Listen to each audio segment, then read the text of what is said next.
தெருவில் நிற்கும் திருமணப்பட்டு Vivaha the Chennai silks. Sunland refines and flower oil. சன்லேண்ட்ல சமைச்சா சக்தி தானா வரும். லைகா ப்ரொடக்ஷன் தயாரிப்பில் அருண் விஜயின் அசத்தலான நடிப்பில் மிஷன் சாப்டர் 1 உங்கள் அபிமான திரையரங்குகளில் வெற்றி நடை போடுகிறது. தென்னிந்திய நடிகர் சங்கம் சார்பாக அருமை நண்பர் விஜய் அவர்களுக்கு நடத்தி கொண்டிருக்கின்ற நினைவாஞ்சலியில் நானும் கலந்து கொள்வதிலே எனக்கு மனதிற்கு நிறைவை தருகிறது. இந்த வாய்ப்பை வழங்கிய தென்னிந்திய நடிகர் சங்கத்திற்கும் அருமை தலைவர் நாசர் அவர்களுக்கும் பொதுச் செயலாளர் அன்பு தம்பி விஷால் அவர்களுக்கும் பொருளாளர் கார்த்தி அவர்களுக்கும் துணைத் தலைவர் பூச்சி முருகன் அவர்களுக்கும் அன்பு தம்பி கருணாஸ் அவர்களுக்கும் நிர்வாகிகளுக்கும் வந்திருக்கின்ற கலை உலக பெருமக்கள் அனைவருக்கும் என்னுடைய வணக்கத்தை தெரிவித்துக் கொள்கின்றேன். தனக்கு விவரம் தெரிந்த நாளிலே சினிமா மேல் ஏற்பட்ட மோகத்திலே ஒரு 10-15 வயதிலிருந்து முழுக்க சினிமா ரசிகராகி பிறகு திரைப்படத்திலே நடிக்க வேண்டும் என்று சென்னைக்கு வந்தவர் விஜய் அவர்கள். அவர் வந்த அதே காலத்திலே கிட்டத்தட்ட 46 வருடங்களுக்கு முன்னால் 77-78களிலே நானும் அப்படி ஒரு எண்ணத்தோடு இங்கு வந்து இருவரும் சேர்ந்து நட்பாக பழகிய நாட்கள் தொடங்கியது. ஒவ்வொரு நாளும் போராட்டம், வாய்ப்பு தேடி அலைவது, அதற்கு பிறகு சில வாய்ப்புகள் கிடைப்பது போல் தோன்றுவதிலே ஏற்பட்ட மகிழ்ச்சி, அது பறிபோறு விட்ட பிறகு ஏற்படுகின்ற துக்கம், பிறகு வாய்ப்பு கிடைக்கிறது, அவமானங்கள் கிடைக்கிறது, போராட்டங்கள், வருத்தங்கள், கவலைகள், இது எல்லாவற்றையுமே நாங்கள் இருவர் மட்டுமே அந்த கவலைகளை பகிர்ந்து கொண்ட நாட்கள் உண்டு. விஜய், இப்ராஹிம், இப்போதுதான் ராவுத்தர், இப்போதுதான் கேப்டன், அன்றைக்கு விஜய், இப்ராஹிம். இங்கே வந்திருக்கின்ற அத்தனை நண்பர்களுக்கு தெரியும். இங்கே எதிரில் அமர்ந்திருக்கின்ற எல்லோருமே விஜய் அவர்களுக்கு நண்பர்கள் தான். அப்போது எங்களுக்கு பெற்றோர், உற்றார், உறவினர் யாருமே இல்லை. ஆறுதல் சொல்லிக்கிறது நாங்கள் 2 பேர் மட்டும்தான். எங்கள் கவலையும் சந்தோஷத்தையும் துன்பத்தையும் பகிர்ந்து கொள்வது நாங்கள் 2 பேர் மட்டும்தான். சரி, என்னைக்காவது வாழ்க்கையில் நாம் வந்துடுவோம் அப்படின்னு சொல்லி கொண்டு படங்களிலே நடித்து கொண்டிருந்த போது ஒரு நட்பு வட்டாரம் எங்களுக்கு வந்தது. இதில் எங்களுக்கு என்னென்னா, இந்த சபை நாகரிகம், ஒரு கூட்டத்தில் எப்படி பேசுவது, ஒரு விழாவில் எப்படி கலந்து கொண்டு, அதெல்லாம் எங்களுக்கு தெரியாது.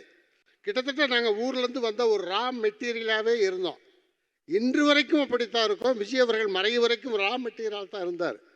ஆனால் அப்போ எங்களுக்கு ஒரு நண்பர் எப்படி சேர்றாரு, ராதாரவி, தியாகு, எஸ்.எஸ். சந்திரன், பாண்டி, இவங்கெல்லாம் நண்பர்களாக வர்றாங்க.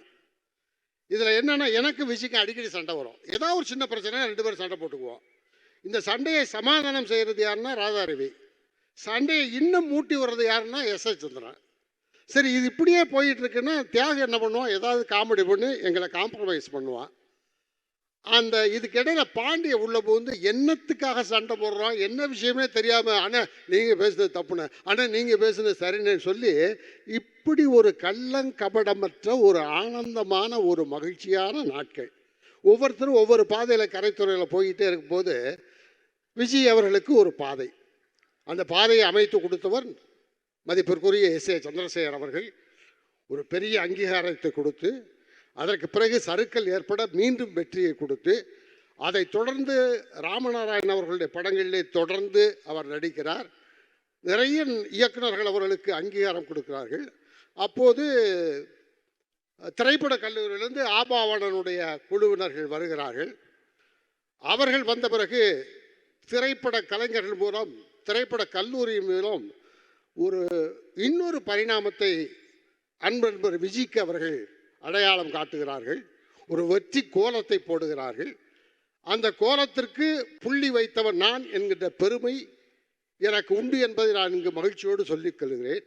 அந்த வழியில்தான் விஜய் அவர்களுடைய திரைத்துறையிலே ஆபாவனுடைய தொடர்ந்து வந்த அருமை தம்பிமார்கள் ஆர்.கே. செல்வமணி, ஆர். உதயகுமார் அவர்கள், இவங்களெல்லாம் அவருக்கு அவருடைய கிரீடத்திலே வைர கற்களை பதித்தார்கள். இப்படி வாழ்க்கை தொடர்ந்து அவருக்கு வெற்றியிலே போய்கொண்டிருந்தது. அப்போது யார்? 2 ஜாம்பவான்கள் கொடி கட்டி பறக்கிறார்கள், கமல், ரஜினி. அதுக்குள்ள புகுந்து அடிச்சு ஜெயிச்சு வர்றாரு விஜய். அது மட்டுமல்ல, அதற்கப்புறம் அரசியலிலே ஒரு பக்கம் கலைஞர், ஒரு பக்கம் ஜெயலலிதா அவர்கள், அதுக்குள்ளேயும் புகுந்து அதுக்குள்ளேயும் வெற்றி பெற்றவர் தான் நண்பர் விஜயகாந்த். எனக்கும் அவருக்கும் அரசியல் கருத்து வேறுபாடுகள் உண்டு. ஆனால் இன்றைக்கு வரைக்கும் இந்த மேடையிலே நிற்கிற வரைக்கும் விஜய் அவர்கள் ஒரு அருமையான நண்பர், யதார்த்தமான மனிதர். எங்களுக்கு சப்போர்ட் பண்ணி இப்படி சபைக்கெல்லாம் கூட்டிகிட்டு போகிறது ராதாரவி. ஏன்னா நாங்கள்லாம் ரா மெட்டீரியல் ஆச்சே. நான் ஒரு பக்கம் ரா மெட்டீரியல், பாண்டிய சிஸ்டம் எல்லாம். ஆனால் அப்புறம் தான் கொஞ்ச நாள் கழித்து தெரிஞ்சது ராதாரவியும் ரா மெட்டீரியல்னு. அது லேட்டாக தான் எங்களுக்கு தெரிஞ்சது. எல்லாருமே அப்படியே முரட்டுத்தனமாக இன்ன வரைக்கும் இருக்கோம். அது என்ன ஒரு பாதுகாப்புன்னா, அந்த ரா மெட்டீரியல் இருக்கிறது பலமாகவும் இருக்கிறது, பாதுகாப்பாகவும் இருக்கிறது. அதனால இனிமேலும் அந்த ரா மெட்டீரியலாகவே இருந்துட்டு போகலாம். ஏன்னா மறைவு வரைக்கும் விஜய் அவர்கள் யதார்த்தம். நான் ரா மெட்டீரியல் சொல்வது என்னன்னா, கள்ளம் கபடம் இல்லாமல் நம்முடைய பிறந்த மண்ணிலிருந்து புறப்பட்டு வரும்போது எந்த விஜயகாந்த் பரிசுத்தமான விஜயகாந்த் இருந்தாரோ அந்த பரிசுத்தமான விஜயகாந்த் மறைவு வரை இருந்தார் என்பதுதான். இங்கே நான் என் பக்கத்தில் அவருடைய அன்பு பிள்ளைகள் இங்கே ஏவி பார்க்கும்போது கண்ணீர் விட்டார்கள். அவருடைய மைத்துனர் இருக்கின்றார் சுதீஷ். கண்ணீர் விட்டால் நான் அந்த தம்பிக்கு ஆறுதல் சொன்னேன், அழுகாத, இனிமேல் நீங்கள் மகிழ்ச்சியோடு இருக்கணும். எல்லா சாதனையும் செய்து விட்டார். அவர் நோய்வாய்ப்பட்டிருந்த போது பிள்ளைகளாக நீங்கள் எப்படி பார்த்து கொண்டீர்கள்? உங்கள் அம்மா அவரை எப்படி ஒரு குழந்தையாக பார்த்து கொண்டார்? கவலைப்படாதீர்கள், இன்றிலிருந்து மகிழ்ச்சியாக இருங்கள். ஏன்னா ரொம்ப மகிழ்ச்சியான ஒரு ஆள், யதார்த்தமான ஆள். பெரிய நான் அப்படி சிலேடையா இலக்கணம் படித்து காமெடி பண்ண மாட்டார், இல்லை வார்த்தை ஜாலத்தில் காமெடி பண்ண மாட்டார். ஆனால் ஒரு இலக்கியத்துக்கு இருக்கிற அந்த அறிவும் ஒரு மென்மையும் ஒரு அற்புதமான நகைச்சுவை யதார்த்தமாக மண் வாசனையோடு அறிவுபூர்வமாக அடிப்பார். அவர் எல்லாத்தையும் ஈஸியாக எடுத்துக்கிறவர் விஜய் அவர்கள். அந்த நாள் எனக்கு இப்போ நான் சுகமான நினைவுகளை தான் இனிமேல் வச்சுக்கிட்டு அவரோட மறைவை நம்ம வாத்திக்கணும். பூண்டியில் தஞ்சாவூர் பூண்டி காலேஜில் ஒரு ஃபங்க்ஷன், எல்லாரும் பீக்கில் இருக்கோம். முன்னாடி 2 காரு, பின்னாடி 2 காரு, நடுவில் ஒரு காரில் விஜயகாந்த், அதுக்கப்புறம் 2 காரு, அதில் நான், அதுக்கப்புறம் ராதாரவி. இப்படி ஒரு 15-20 கார் புடைசோல போயிட்டோம் பூண்டி காலேஜுக்கு. விழா நடக்குது. விழாவில் பேசும்போது நான் தான் அங்கே ஆரம்பித்து வச்சுட்டேன்.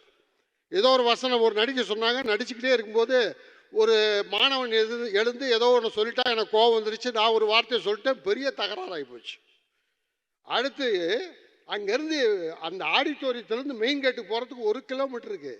எப்படி போகிறது? ஸ்டூடெண்ட்ஸ்லாம் ஏறி குதிக்கிறாங்க, கையில் ஆயுதங்களோடு வர்றாங்க. எப்படி நம்ம ஸ்டூடெண்ட்டை சொல்லலாம் அப்படின்னு என்ன செய்யறதுன்னு தெரியல. அந்த நேரத்தில் 10 கார் 20 காரெல்லாம் தள்ளி விட்டு விஜய் என்ன பண்ணாப்புல, எல்லாம் ஏறுங்கடா, ஒரே வண்டியில் ஏறுங்க, சீக்கிரம் இறங்குன்னு ஒரே ஒரு அம்பாசிடரில் எங்கள் எல்லாரையும் ஏற்றி கேட்டை உடச்சி வெளியே போக சொல்லி, அந்த மாதிரி நேரத்தில் ஸ்பான்டேனியஸாக ஐடியா வரும், பிரமாதம் செஞ்சு எங்களை காப்பாற்றினவர் விஜய் அவர்கள். அதே மாதிரி செந்திரப்பூ ஷூட்டிங் பீச்சில் நைட் நடந்துகிட்டு இருக்கு. செந்தில்கிட்ட கொஞ்சம் மீனவர்கள் ஏதோ தகராறு பண்ணிட்டாங்க, பெரிய பிரச்சனை ஆகி போச்சு. என்ன செய்யறதுன்னு தெரில.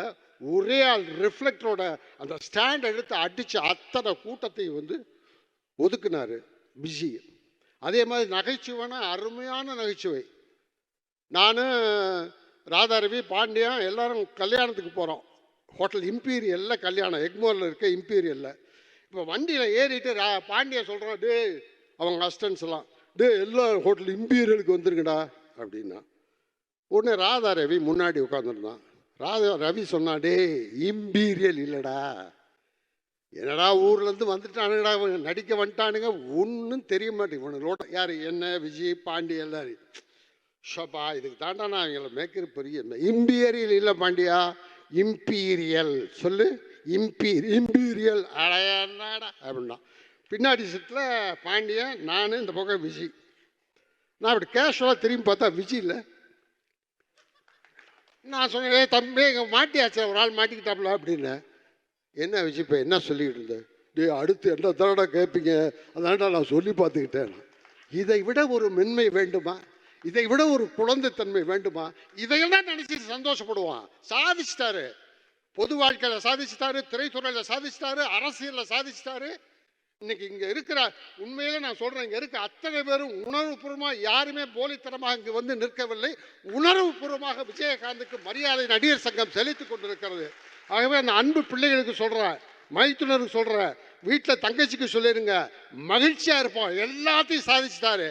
இனிமேல் அவருடைய மகிழ்ச்சியான நினைவுகளை அசை போட்டுக்கொண்டு உங்கள் வாழ்க்கையில் நீங்கள் வெற்றியை நோக்கி செல்லுங்கள். விஜயகாந்தின் புகழ் வாழ்க. நன்றி, வணக்கம். நினைவில் நிற்கும் திருமணப்பட்டு Vivaha the Chennai silks. Sunland refines and flower oil. சன்லேண்ட்ல சமைச்சா சக்தி தானா வரும். லைகா ப்ரொடக்ஷன் தயாரிப்பில் அருண் விஜயின் அசத்தலான நடிப்பில் மிஷன் சாப்டர் 1 உங்கள் அபிமான திரையரங்குகளில் வெற்றி நடை போடுகிறது.